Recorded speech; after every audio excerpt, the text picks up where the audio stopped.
এখন বাজারে broiler, cock, সোনালী নানা রকম মুরগি পাওয়া যায়। দেশি মুরগি পরায় উঠেই গেছে। আজকে বাড়িতে নিয়েছিলাম দেশি মোরগ, সেটারই আজকে পাতলা ঝোল করলাম। নমস্কার বন্ধুরা, কেমন আছেন? আশা করি সবাই ভালো আছেন। নতুন একটা ব্লগে সবাইকে স্বাগত জানাচ্ছি। এই তো সকাল সকাল রান্না করছি। আজকে সকাল থেকে ভিডিওটা শুরু করলাম।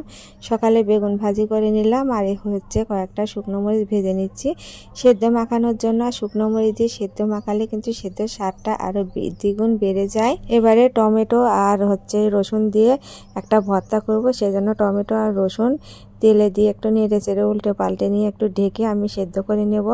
আর এটার ভর্তা খেতে যা ভালো লাগে, তো উল্টে পাল্টে আমি একটু নরম করে রসুন আর হচ্ছে টমেটো ভালো করে সেদ্ধ করে নিলাম। এবারে তুলে নেব। তো এগুলো এবারে ভালো করে মাখিয়ে নেব, কিন্তু খুবই গরম আছে। তো এবারে একটু ঠান্ডা করে নিয়ে শুকনো মরিচ আর একটু লবণ দিয়ে প্রথমে আমি চটকে নিলাম। এবারে আমি টমেটো আর রসুন দিয়ে যে ভর্তাটা করেছি এটা ভালো করে মাখিয়ে নিচ্ছি। খেতে কিন্তু খুবই ভালো লাগে। তো আমার জন্য ভাতও বেড়ে নিলাম। টমেটোর এই ভর্তাটা, বেগুন ভাজি আর হচ্ছে ডাল সেদ্ধ আর আলু সিদ্ধ। সকালে খাওয়া দাওয়া কমপ্লিট করে আবার দুপুরে রান্নার কাজে লেগে পড়লাম। প্রতিদিন কিন্তু সকালে বেশি তাড়াহুড়ো থাকে, রান্না করা, বাসি কাজ করা, অনেক কাজ থাকে। সকালে রান্না খাওয়া সব হয়ে গেছে। তারপরে তো মোরগটা নিয়ে আসলো, সে কোটে বাটনা করে সব কিছু রেডি করে নিলাম। আমি কিন্তু সব কিছু আজকে পাটায় বাটনা করা মশলা দিয়ে রান্না করব, যেহেতু দেশি মোরগ একটু ভালো করে রান্না করলে খেতে ভালো লাগে, সেজন্য সব মশলা আমি পাটায় করে নিচ্ছি। এই আদা জিরা বেটে নিলাম, এবারে গোটা ধনিয়া বেটে নেব।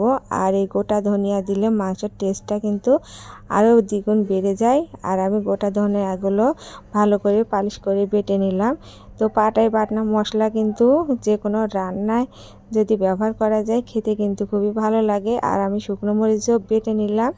তো শুকনো ঝাল আছে, কিন্তু আমি আজকে সব কিছু বাটা মশলায় রান্না করব। আর রান্নাটা যদি একটু যত্ন সহকারে করা হয়, খারাপ রান্নাও কিন্তু অনেক ভালো হয়। আর আমি পেঁয়াজ রসুনগুলো পাটায় বাটনা করে নিচ্ছি, কিন্তু পাটায় বাটনা করতে খেতে যতটা ভালো লাগে, আমার পাটার নোড়া দেখে তো বুঝতে পারছি এই পাটায় বাটনা করলেও আমার 4-5 দিন হাত ব্যথা হয়ে থাকে। নোড়াটা এত পরিমাণে ভারী। আমি আজকে মাংসটা একটু ভালো করে রান্না করবো জন্য সব কিছু বেটে নিলাম মাংসের স্বাদটা বাড়ানোর জন্য। এবারে আমি মাংসের জন্য আলুগুলো ভেজে নিচ্ছি। মাংসে কিন্তু নতুন আলু খেতে ভালোই লাগে, আর বাচ্চারা বেশিরভাগ পছন্দ করে মাংসতে আলু খেতে। যাই হোক, এবারে আমি পেঁয়াজ রসুনগুলো ভালো করে মাংসে কষিয়ে নেব, সেজন্য পেঁয়াজটাকে আগে ভালো করে ভেজে নিলাম। এবারে বাটা মশলাগুলো একে একে দিয়ে আমি মশলাটাকে ভালো করে কষিয়ে নেব। আর কয়েক টুকরো টমেটো নিয়েছি, আমি টমেটো দিয়ে নিলাম। টমেটো দিলে মাংসের স্বাদটা বেশি ভালো হয়।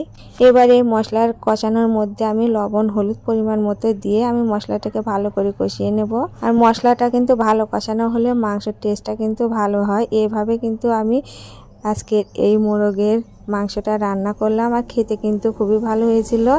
এই তো মাংসটাকেও ভালো করে কষিয়ে নিলাম। এবারে আলুটা দিয়ে আমি ঝোলের জন্য জল দিয়ে নেব। তো আমার আজকের এই মাংস রান্নার ভিডিওটা আপনাদের কেমন লাগলো কমেন্টে জানাবেন। তো আমার রান্না হয়ে গেছে। এই তো দেশি মোরগের পাতলা ঝোল, সবশেষে একটু শাকও করে নিলাম। তো এই ছিল আজকের ভিডিও। সবাই ভালো থাকবেন, সুস্থ থাকবেন। নমস্কার।